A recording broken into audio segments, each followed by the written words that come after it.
श्री शिवाय नमस्तुभ्यम। हर हर महादेव। दोस्तों, स्वागत है आप सभी का आपके अपने भक्ति सागर चैनल में। दोस्तों, आज की वीडियो में हम श्रावण मास की अमावस्या व्रत कथा शुभ मुहूर्त पूजा विधि लेकर आए हैं। सावन माह में भगवान शिव की पूजा अर्चना और व्रत करने से सभी मनोकामनाएं पूर्ण होती है और जीवन में सुख शांति बनी रहती है। सावन माह में पड़ने वाली अमावस्या का भी विशेष महत्व होता है।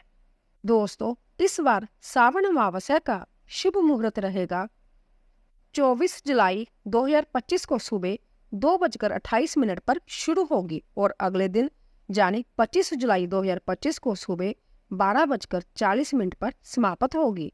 उदय तिथि के अनुसार सावन अमावस्या 24 जुलाई को मनाई जाएगी।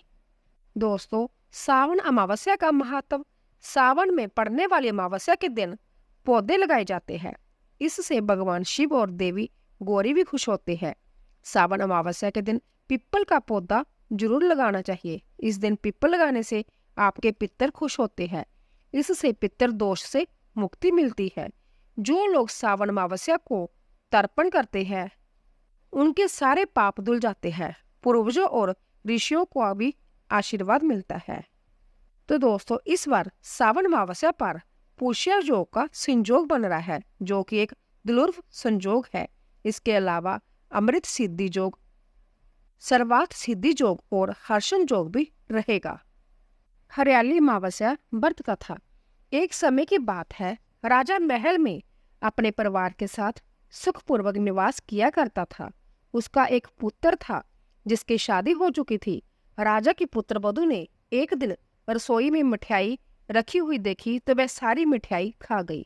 जब उससे मिठाई के बारे में पूछा गया तो उसने कहा, सारी मिठाई तो चूहे खा गई।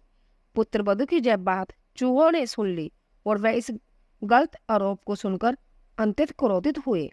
इसके बाद उन्होंने राजा की बहू को सबक सिखाने का निश्चय कर लिया। कुछ दिनों के बाद महल में कुछ मेहमान आए। चूहों ने सोचा कि ये अच्छा मौका है राजा की पुत्र वधू को सबक सिखाने का। बदला लेने के लिए चूहों ने बहू की साड़ी चुराई और उसे ले जाकर अतिथि के कमरे में रख दिया। जब सुबह सेवकों और अन्य लोगों ने उस साड़ी को वहां पर देखा तो लोग राजा की बहू के चरित्र के बारे में बात करने लगे। यह बात जंगल में आग की तरह पूरे गांव में फैल गई। जब यह बात राजा के कानों तक पहुंची तो उसने अपने पुत्र वधू के चरित्र पर शक करते हुए उसे महल से निकाल दिया। राजा की बहू महल से निकलकर एक झोंपड़ी में रहने लगी और नियमित रूप से पीपल के एक वृक्ष के नीचे दीपक जलाने लगी। इसके साथ ही वह पूजा करके गुड़दानी का भोग लगाकर लोगों में प्रसाद वितरित करने लगी। इस प्रकार कुछ दिन बीत जाने के बाद एक राजा उस पीपल के पेड़ के पास से गुजरे जहां उनकी बहू हमेशा दीपक जलाया करती थी। इस दौरान उनका ध्यान उस पेड़ के आसपास जगमगाती रोशनी पर गया। राजा इसे देखकर चकित रह गया। महल में वापस आने के बाद उन्होंने अपने सैनिकों से उस रोशनी के रहस्य का पता लगाने के लिए कहा। सैनिक राजा की बात मानकर उस पेड़ के पास चले गए। वहां पर उन्होंने देखा कि दीपक आपस में बात कर रहे थे। सभी दीपक अपनी अपनी कहानी बता रहे थे। उन्होंने राजा की पुत्र वधू के साथ हुई घटना का जिक्र भी किया, जिसे सुनकर सैनिक भी हैरान रह गए और महल वापस आकर उन्होंने राजा को पूरी कहानी सुनाई। राजा को अपनी गलती का एहसास हुआ और उसने अपने पुत्र वधू को महल में वापस बुला लिया।